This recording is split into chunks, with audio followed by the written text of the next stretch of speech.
Hi, beautiful. Welcome back to my channel. Let's continue. Make you mine. Next episode. तो Vicky mic के घर से भाग जाती है। मेन गेट क्रॉस करते ही वो फ्रीन के साथ हिट होती है। फ्रीन उसे कहती है, को कार में जाकर बैठो अभी। विक्की कुछ नहीं कहती है। वो जल्दी से कार में बैठ जाती है। इधर बाहर माइक लाउडली कहता है, queen you are going to hell. ये कहते हुए वो गन शूट करता है। फ्रीन भी अपनी बॉडीगार्ड के साथ एकदम रेडी थी। वो भी माइक के ऊपर शूट करती है। फ्रीन के साथ उसके पूरी बॉडीगार्ड्स थी जो उसे प्रोटेक्ट कर रही थी। अदर साइड से माइक भी शूट कर रहा था। अदर साइड विक्की कार में बैठी वो बहुत डर गई थी। वो अपनी दोनों कानों को बंद कर लेती है कॉज वहाँ बहुत ज़्यादा साउंड हो रही थी। फ्रीन की एक गार्ड उसे कहती है, बॉस आप कार में बैठो, उसे तो हम लोग देख लेंगे। तो फ्रीन कार में बैठती है और ड्राइवर को कार स्टार्ट करने के लिए कहती है। विक्की बस डर के मारे खुद को होल्ड करके रखी थी। वो इस सब की जिम्मेदार खुद को समझ रही थी। उसने सोचा नहीं था कि ये चीज़ इतनी बड़ी हो जाएगी। ये सब मेरी गलती है, मेरी वजह से ये सब कुछ हो रही है। विक्की को ऐसे डरते हुए देखकर फ्रीन उसे होल्ड करती है। डोंट वरी, अब तुम सेफ हो, तुम्हें अब कुछ नहीं होगा, मैं आ गई हूँ ना। आधे साइड पीछे माइक एकदम पागल हो चुका था। वो इधर उधर बस शूट कर रहा था। फ्रीन की ड्राइवर जैसे तैसे करके उस प्लेस से अपनी कार को लेकर जाता है। फ्रीन अपने ड्राइवर को ऑर्डर देती है, फास्ट जितने हो सके फास्ट ड्राइव करो और सीधा मेंशन पर लेकर जाओ। अगले सीन में जैसे ही कार सरोजा मेंशन क्रॉस करती है, फ्रीन गेट पर मौजूद सारे गार्ड्स को बताती है कि पीछे कोई इंसान या फिर कोई कार नहीं आना चाहिए।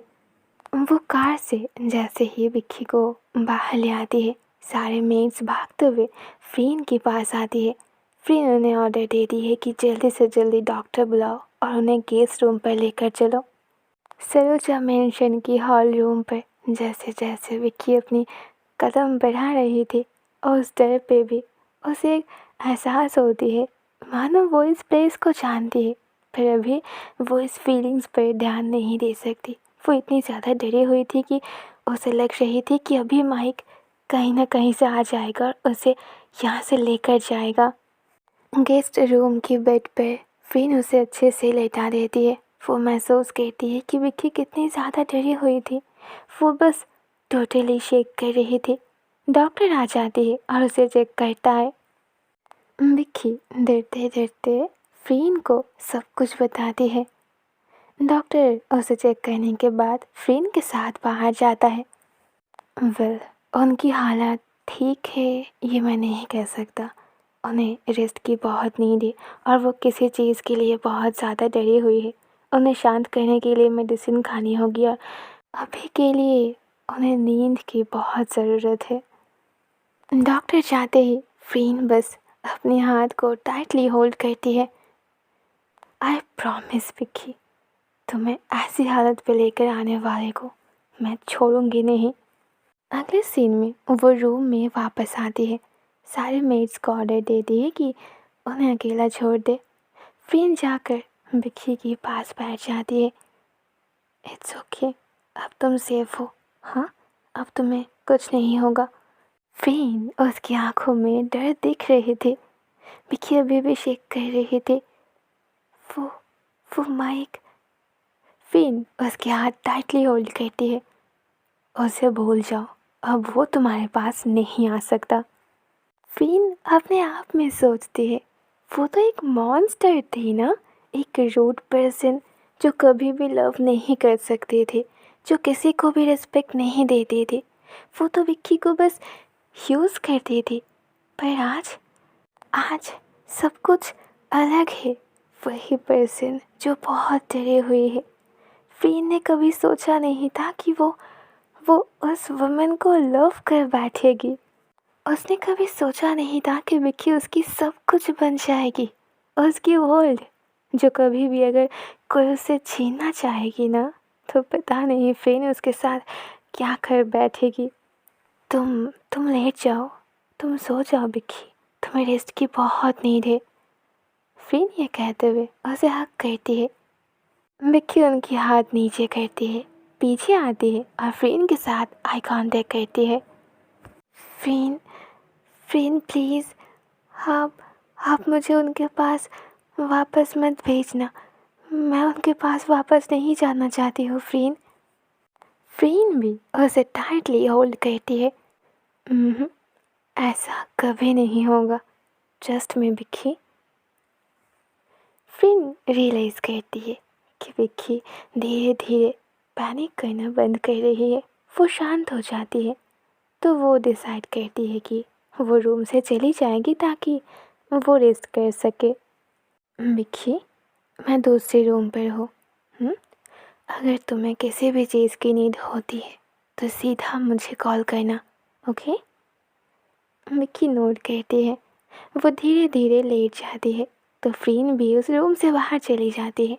वो बाहर जाते ही अपनी पूरी गार्ड्स को ऑर्डर देती है कि इस सरोजा मेंशन को पूरी नाइट अच्छे से कवर करना, चाहे तो और आदमी बुला लो, पर आज रात कुछ भी होना नहीं चाहिए। काश फ्रीन जानती थी कि माइक आएगा, वो विक्की को ढूंढते हुए ज़रूर आएगा और उसे यहाँ से वापस लेकर जाएगा, और ऐसा फ्रीन कभी नहीं होने देगा।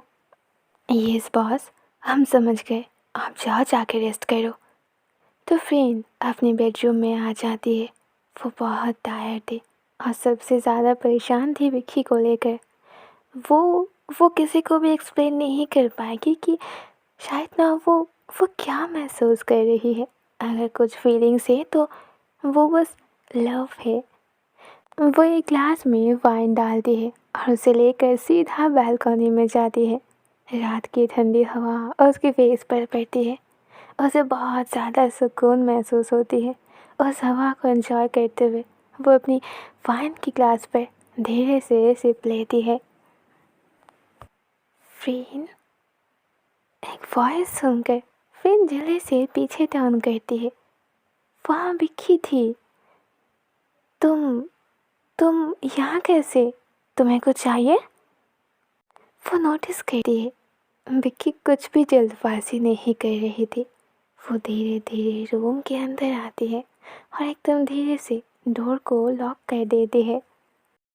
फ्रीन, मैं आपके साथ कुछ बात कर सकती हूँ? तो विक्की बालकनी से अंदर आती है, सोफे पर बैठती है। हाँ श्योर, इधर आकर बैठो। फ्रीन सोफे पर उसे इशारा करती है। फिर विक्की वहाँ नहीं बैठती है, वो सीधा बालकनी में ही जाती है तो फ्रीन भी उसके पीछे पीछे जाती है। फ्रीन उसे ध्यान से नोटिस कर रही थी। विक्की, क्या तुम्हें पेन हो रही है? कुछ ऐसा चीज़ जो तुम्हें बहुत हर्ट कर रही है तो मुझे बता सकते हो। तुम्हें कहाँ पेन हो रही है? तो विक्की अपने हाथ अपने दिल पर रखती है और उसे इशारा करती है कि यहाँ, उसे यहाँ पेन हो रही है। और सडनली फ्रीन भी अपने दिल पर एक पेन महसूस करती है। फ्रीन सोचती है विक्की के दिल में जो पेन है, क्या वो माइक के लिए है या फिर उसके लिए?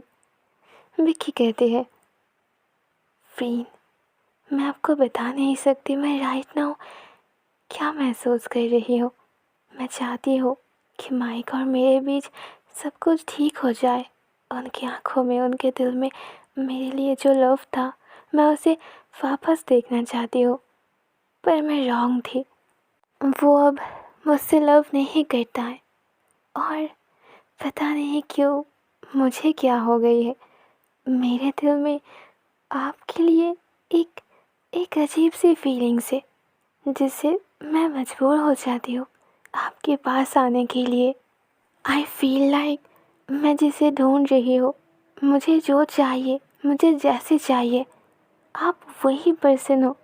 पर ये कैसे पॉसिबल है? मैं आपको जानती ही कितना हो। क्यों हर बार आप मेरे उस खालीपन को मिटा देते हो? मुझे मुझे अब कंप्लीट महसूस करवाते हो। जिस हैप्पीनेस की मुझे नीड थी। आप मेरी लाइफ की वो हैप्पीनेस हो। आपको आपको पता है, मैं एवरी नाइट मे बी आपको ही ड्रीम पे देखती हूँ। आप ही हो वो पर्सन जिससे जिससे मैं फ्रीन और उसकी बातें कंप्लीट ही नहीं करने देती है। वो उसकी वॉइस को होल्ड करती है, अपने पास पुल करती है और अपने लिप्स को उसके लिप्स पर प्रेस करती है। दोनों जब एक दूसरे को किस कर रही थी तब दोनों की लिप्स नहीं, दोनों की फीलिंग्स एक दूसरे के साथ बात कर रही थी। फ्रीन को कोई फ़र्क नहीं पड़ता है। जब विक्की अपनी पूरी पास्ट को याद कर लेगी तो वो बस फ्रीन को हेट ही करेगी। वो चाहे फ्रीन को लव करे, उसे हेट करे, कुछ भी करे, बट फ्रीन फ्रीन उसे इतनी रिस्पेक्ट देगी, उसे इतनी लव करेगी कि पास्ट की सारी मेमोरीज वो भुला देगी। Freen Freen I I just love you. Mickey किसके बीच ही कहती है। फ्रीन भी आंसर देती है, I love you too Mickey. Oh my god, ये सिचुएशन कुछ ऐसा है कि एंडिंग ऐसे ही हो जाए और विक्की को अपनी पास्ट के बारे में कभी कुछ भी याद ना आए। ओके, सो अगले सीन में हमें एक और क्लाइमैक्स दिखाई जाती है। नाइट की टाइम थी। सरोजा मेंशन के बाहर मिस्टर सरोजा माइक के साथ बात कर रहा था। What the hell are you doing? हाँ, तुमसे एक काम ठीक से नहीं होता। फ्रीन फ्रीन उस 2 कौड़ी लड़की को सरोजा मेंशन वापस लेकर आई है और वो जिस तरह से उसे प्रोटेक्ट कर रही थी, उसकी आंखों में मैंने उस लड़की के लिए जो भी देखा वो अच्छा नहीं था। फ्रीन अब उसे वापस नहीं जाने देगा। तुम क्या कर रहे थे? फ्रीन उसे यहाँ तक लेकर कैसे आई? 5 साल पहले अगर तुम अपना काम ठीक से करते ना तो मुझे ये दिन नहीं देखना पड़ता। मैंने तुम्हें ऑर्डर दिया था कि उसकी स्टोरी दी एंड करके उसे समुंदर पे फेंक दो, पर नो, तुम्हें तो वो पसंद आ गया था। तो अगर पसंद ही आया था तो अपने पास रखना था ना। वो लड़की सिंगापुर से बैंकॉक आई कैसे? तुमने उसे आने कैसे दिया? मिस्टर सरोजा जब माइक को ये सब कुछ बोल रहा था, उसे डांट रहा था, तो माइक बस अपनी हेड को नीचे करके वहाँ पर खड़ा था। माइक कहता है, boss boss, I am really sorry. I know कि मुझे वहाँ विक्की को रोक के रखना था, पर मैं क्या करता? मुझे नहीं पता था कि फ्रीन उसे ढूंढते हुए सिंगापुर तक चली जाएगी। और आज आज जो भी हुआ उसके बारे में मुझे बिल्कुल भी आइडिया नहीं था। मुझे पता ही नहीं था कि फ्रीन मेरे घर तक आ जाएगी। मिस्टर सरोजा उसे स्लैप करता है, अरे तुम्हें तो कुछ भी पता नहीं। तुम्हारी आंखों के सामने से फ्रीन उस 2 कौड़ी लड़की को उठाकर हमारे मेंशन तक लेकर आई है और तुम कुछ भी नहीं कर पाए। वो लड़की मुझे बिल्कुल पसंद नहीं और इसीलिए मैं उसे ख़त्म करना चाहता था। क्या पता कि 5 साल बाद अगेन मुझे उस लड़की को झेलना होगा। अब जो भी करना होगा मुझे करना होगा। तुम इस चीज़ से दूर रहना। अगर फ्रीन ने तुम्हें देखी ना, मुझे नहीं पता वो तुम्हारे साथ क्या करेगी। वो दोनों विक्की के बारे में डिस्कस कर रहा था, इस बात से अनजान कि उन दोनों को ही कोई दूर से फॉलो कर रहे थे। अपनी ब्लैक हुडी की कैप नीचे करते फ्रीन, जो एक ट्री के पीछे छुपकर उन दोनों की बातें सुन रहे थे। आई कांट बिलीव दैट आपने विक्की के साथ वो सब किया था। 5 साल पहले मैं उसे कहाँ कहाँ नहीं ढूंढा। मैं उसके लिए तड़प रहे थे, उसे कितने ज़्यादा मिस कर रही थी, और आप सब कुछ जानते हुए भी मुझे सच नहीं बताया। बस मुझे ऐसे तड़पते हुए देख रहे थे। उसकी वजह से मेरी हालत जैसे भी थी वो अलग बात थी, पर आपकी क्या राइट है कि आप किसी की लाइफ के साथ खेलो? 5 साल पहले एक फैसला आपने किया था, अब 5 साल बाद एक फैसला मैं करूँगी। ओके, सो बी ऑनेस्ट, मैंने सच में नहीं सोचा था इस स्टोरी की फर्स्ट पार्ट, फर्स्ट प्लॉट वो कितनी अजीब थी ना। आई मीन मैंने सोचा कि ठीक है, हो जाएगी, कैसे भी तरह एक एंडिंग होगी, पर मिडिल पार्ट इतने ट्विस्टेबल थी और लास्ट जैसे जैसे स्टोरी आगे बढ़ रही है ये और भी ज़्यादा इंटरेस्टिंग हो रही है। बाय द वे एक और इन्फॉर्मेशन, एग्जैक्ट स्टोरी ऐसी नहीं है, यहाँ बीच के कुछ ट्विस्ट और प्लॉट मैंने ऐड किया है थोड़ी ज़्यादा इंटरेस्टिंग होने के लिए। वैसे तो स्टोरी एंडिंग हो चुकी है पर अभी भी एंड नहीं हुआ है, अभी तो बाकी है, अभी तो बहुत कुछ बाकी है। Okay okay then, see you soon next episode, bye bye.